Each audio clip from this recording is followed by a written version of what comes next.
My mouth-watering map-hopping adventure has taken me to the furthest corners of terra firma. After amazing adventures in the wilds of Alaska and the sun-drenched cities of Israel, I am now flying towards the increasingly popular flavours of Vietnam. Thank you. I've been watching Vietnamese restaurants pop up all over Britain, and because of the preparation and the portion control, it appeals to the health conscious. I mean, look at this for instance. Prawns, carrots, bok choy, cabbage and noodles. And this is airline food.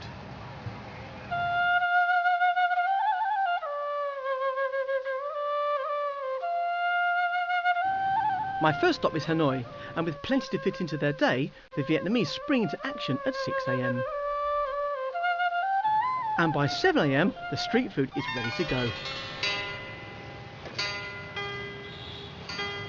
Here they're cooking Vietnam's national dish, and I can't wait to try it, because it's meant to have originated right here in Hanoi. Pronounced pho in the UK and pho here in Vietnam, the dish is a rich chicken, or in this case beef broth, combined with rice noodles and fresh herbs. Thank you very much. Now this dish is taking Britain by storm at the moment, and a lot of the sandwich bars are actually selling it. And essentially, it's such a wonderful thing to eat. It's simple, clean, straight to the point, and extremely good for you. And here, they eat it for breakfast. What a great way to galvanise the stomach for rush hour. There are about 4 million people live in Hanoi, and there are just under 4 million mopeds. I mean, they are everywhere, and it's all a bit scary. But one of the best ways to get around is one of these. It's a cyclo. After just surviving the mayhem on Hanoi streets, the old quarter, with its abundant street food, was like walking through a super intense farmer's market. There's bikes coming past me with everything on, from washing machines to hot food. It's crazy. In the UK, you might nip out for your giant soft peanut cookie or your Mars bar, but here, this is a sweet snack. They've got a boiled eel, and they've also got a crispy fried eel, which has been salted. Look at that. Fantastic, real street food. Really delicious. Come on, come on. Go. Come on, come on. This is the best roasted meat shop in Hanoi. They've got roast duck, they've got pigeons, these little pigeons here, and even the tongues don't get wasted, they roast those as well. But as soon as someone sets up a great place like this, across the road will be a copycat one. And the Vietnamese obsession with good food doesn't stop there. This is Chagga Street, an entire street named after a fish dish first served up in this restaurant over 100 years ago. And along with the fish, rice noodles play a pivotal role. In the UK, we eat huge amounts of wheat, but they hardly eat any wheat here in Vietnam. It's all rice-based. Complementing the fish and noodles, classic Vietnamese ingredients, including basil, coriander and peanuts, are all mixed up with fresh chilli. Wow. I can see why they named the street after this beautiful fish. Look at that. Continuing on with my tour de force of Vietnamese food, it was time to try something a little more jungle. Eating snake in Vietnam is a bit like eating lobster in the UK. It's a delicacy and it is quite expensive. However, one thing you can guarantee, that it is absolutely fresh.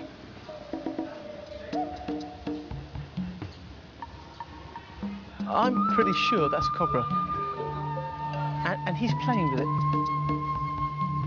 Now this is snake wrapped in betel leaves, and this is a snake soup. Now I've never had this before, but it is delicious, I have to say. In Vietnam, snake is considered a celebration meal. Down the road though, expat restaurateur Dan serves up typical Vietnamese snacks. But if you're expecting a packet of crisps, you haven't been paying attention. So Dan, what have we got here then? Well, this is a little bit of silkworm chrysalids. Yep. We've got some sandworms. Over here we've got some locusts.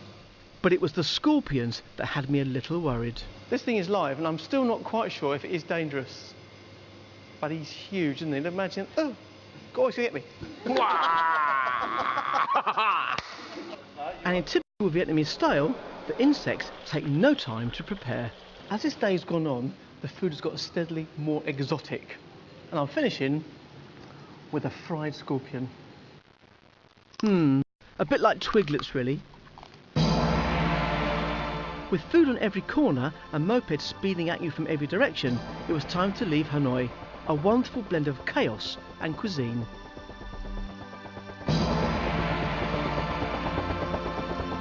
which is why my next destination seemed like a dream.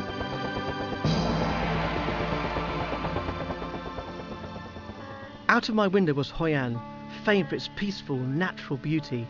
I had arrived in the historical centre of central Vietnam. Made famous during the Vietnam War, this beach was a landing point for the American military. Now redeveloped into a resort, the executive chef Conrado was on hand to discuss local cooking and those all-important herbs. So what are the three main herbs that you use here? Coriander, basil and mint. They're really important in Vietnamese cooking. With the herbs picked, Conrado whipped me up a cow lao, a local speciality made with barbecued pork and noodles. Basically, this dish is a very quick dish to prepare. You prepare it in about 5 to 10 minutes, finished, done. And you use hardly any salt in cooking here, do you? No, no. Vietnamese food is mostly seasoned with fish sauce. You know, every dish I've had since I've been in Vietnam has been completely different, but there's an underlying theme amongst them all, and that is clean, fresh, simple flavours. And you know what? You just can't beat it. It was finally time for me to put what I've learnt here into practice. After hitching a lift into the beautiful town centre to have a nose around, I was off to catch myself a fish to cook with. On the outskirts of Hoi An, in a rustic fishing village, I met local tour guide Jack and his family. So this is my mom. Hello. Mr. Rose. Hello, pleased to meet you. This is my father, Captain Cook. Captain Cook, you're the man, yeah? They were very keen for me to learn how to fish Vietnamese style, so we hit the river and headed out to a traditional fishing hotspot. The leaf hat fitted perfectly. Throwing the net though, well, let's just say I was lucky to catch just one fish. But as Jack explained, fishing isn't the only thing these canals are known for. So the Viet Cong lived in here in the war? Yes, they did. True. They live in the palm tree, behind the palm tree, underwater, and they use a bamboo stroke to breathe like this. And how many years? About 14 years they survived. 1961 to 1974. Wow. While Jack and I explored the canals, his dad prepared my mullet, ready for cooking. This is a grey mullet, so you'd get this in the UK. It's a really meaty fish. You can see, look at that, it's a beautiful colour. Flavour the water with pepper, soy and chilli. Stuff the fish with fresh basil before placing it into the warm water to steam. And we're going to cook that for around about probably 3 to 4 minutes. For something to dip the fish into, I'm using fish sauce with a spoonful of sugar. And then I'm going to add a little bit of fresh chilli, adding a touch of soy sauce and Conrado's basil. So there it is. There's my steamed Vietnamese style grey mullet. Look at this. Well, there we are, folks. Wow. Okay, let's Have a try tuck in, so what do you think? Try it.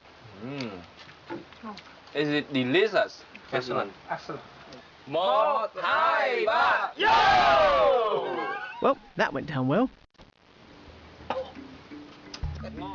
From Hanoi to Hoi An, this trip has introduced me to a very welcoming and happy people with a passion for food.